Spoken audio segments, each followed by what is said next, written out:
A statue of a Buddhist monk stands in front of Kintetsu Nara Station. He was an 8th century monk revered as a bodhisattva. His name was Gyoki. He faces a specific direction as if gazing at something. He is, in fact, looking in the direction of Nara's famous Great Buddha at Todaiji Temple, which Gyoki played a significant role in constructing. If we can set aside our differences and build this great Buddha together, we can overcome our hardships. Not long after Japan was given the name Nippon, the majestic Japanese capital of Heijōkyō was completed. But outside the capital, famine and plague afflicted the land. One monk, however, braved this world to improve the lives of the people while spreading the teachings of Buddha. That monk was Gyoki.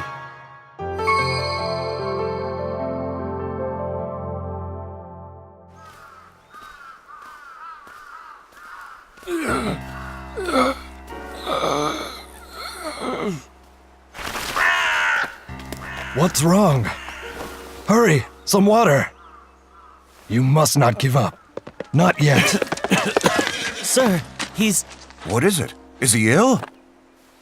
He must be traveling to the capital to pay his taxes. Probably been walking for days. With famine and plagues ravaging the country, life was not easy for the commoner. To compound matters, farmers were required by law to pay their taxes in person at the capital, forcing them to make long treks to the city. Many would exhaust themselves on their journeys back to their villages. This prompted Gyoki to build temples and lodges along routes between the capital and villages, where farmers could rest and eat during their journeys.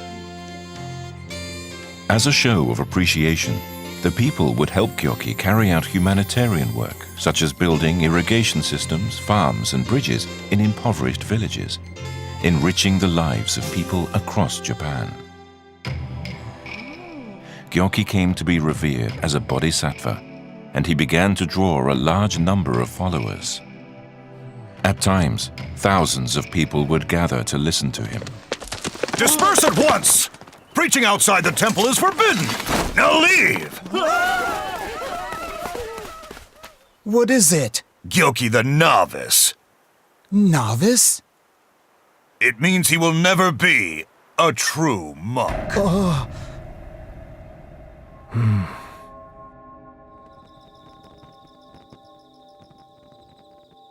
Indeed, the law does state that a priest must reside in his temple, pray for the spiritual protection of Japan, and teach the way of the Buddha. And yet, Gyoki travels outside the temple with his cabal of disciples, deluding the masses with his sanctimonious moralizing. He must be punished severely. What do you say, Fusasaki? I do not agree with what he says, Father. What? Ah, and why is that? Like all foreign culture and technology, Buddhism must serve our national needs. But Gyoki's work has actually helped us stabilize tax revenues.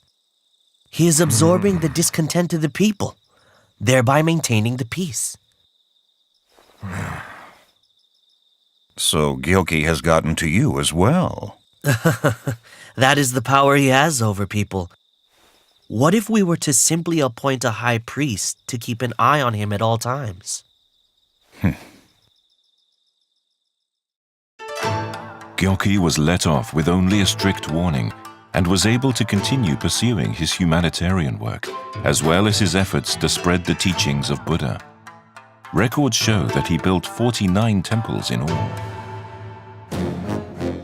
But then, political turmoil racked the capital. Following the death of the gifted politician Fujiwara no Fuhito, the Buddhist-minded Emperor Shomu ascended to the throne. However, natural disasters and the expanding plague crippled the country, as did the smallpox-related death of Fusasaki, a powerful nobleman and supporter of Gyoki and his 3 brothers. Emperor Shomu worried deeply about the future of the country. One day, he decided to summon Gyoki to ask for his help.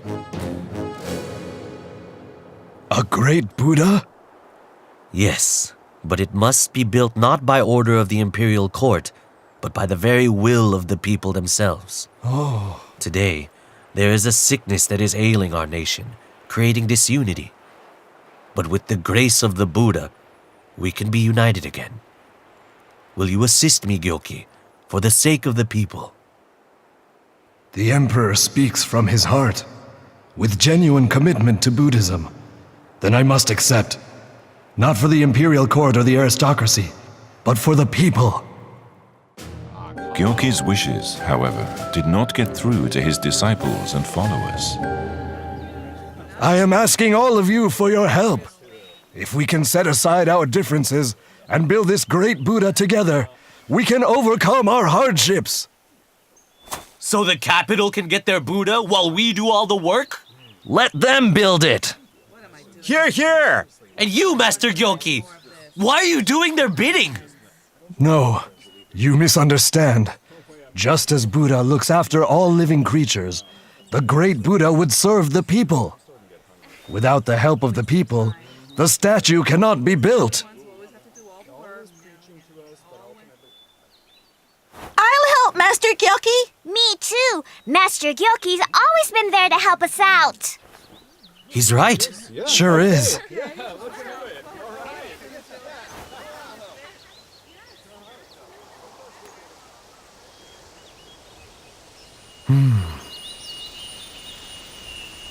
For his role in the great Buddha's construction, Gyoki was awarded the highest Buddhist rank of Daisojo in the year 745. But just 4 years later, Gyoki passed away before seeing the completion of the statue. He was 82.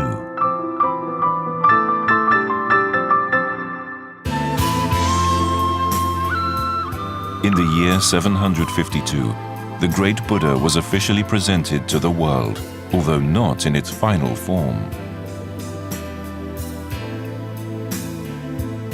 Gyoki's long-cherished dream had finally been realized. Gyoki spent his life spreading the teachings of Buddha to the people, while also improving their lives through humanitarian work involving the building of roads, bridges, and water reservoirs. The significant passion and effort he brought to the construction of the great Buddha helped the people realize that Buddhism was not just for the nobles. Remembering the wise and virtuous Gyoki, the people began to believe that he was the reincarnation of the Bodhisattva Monju, and began to refer to him as the Bodhisattva Gyoki.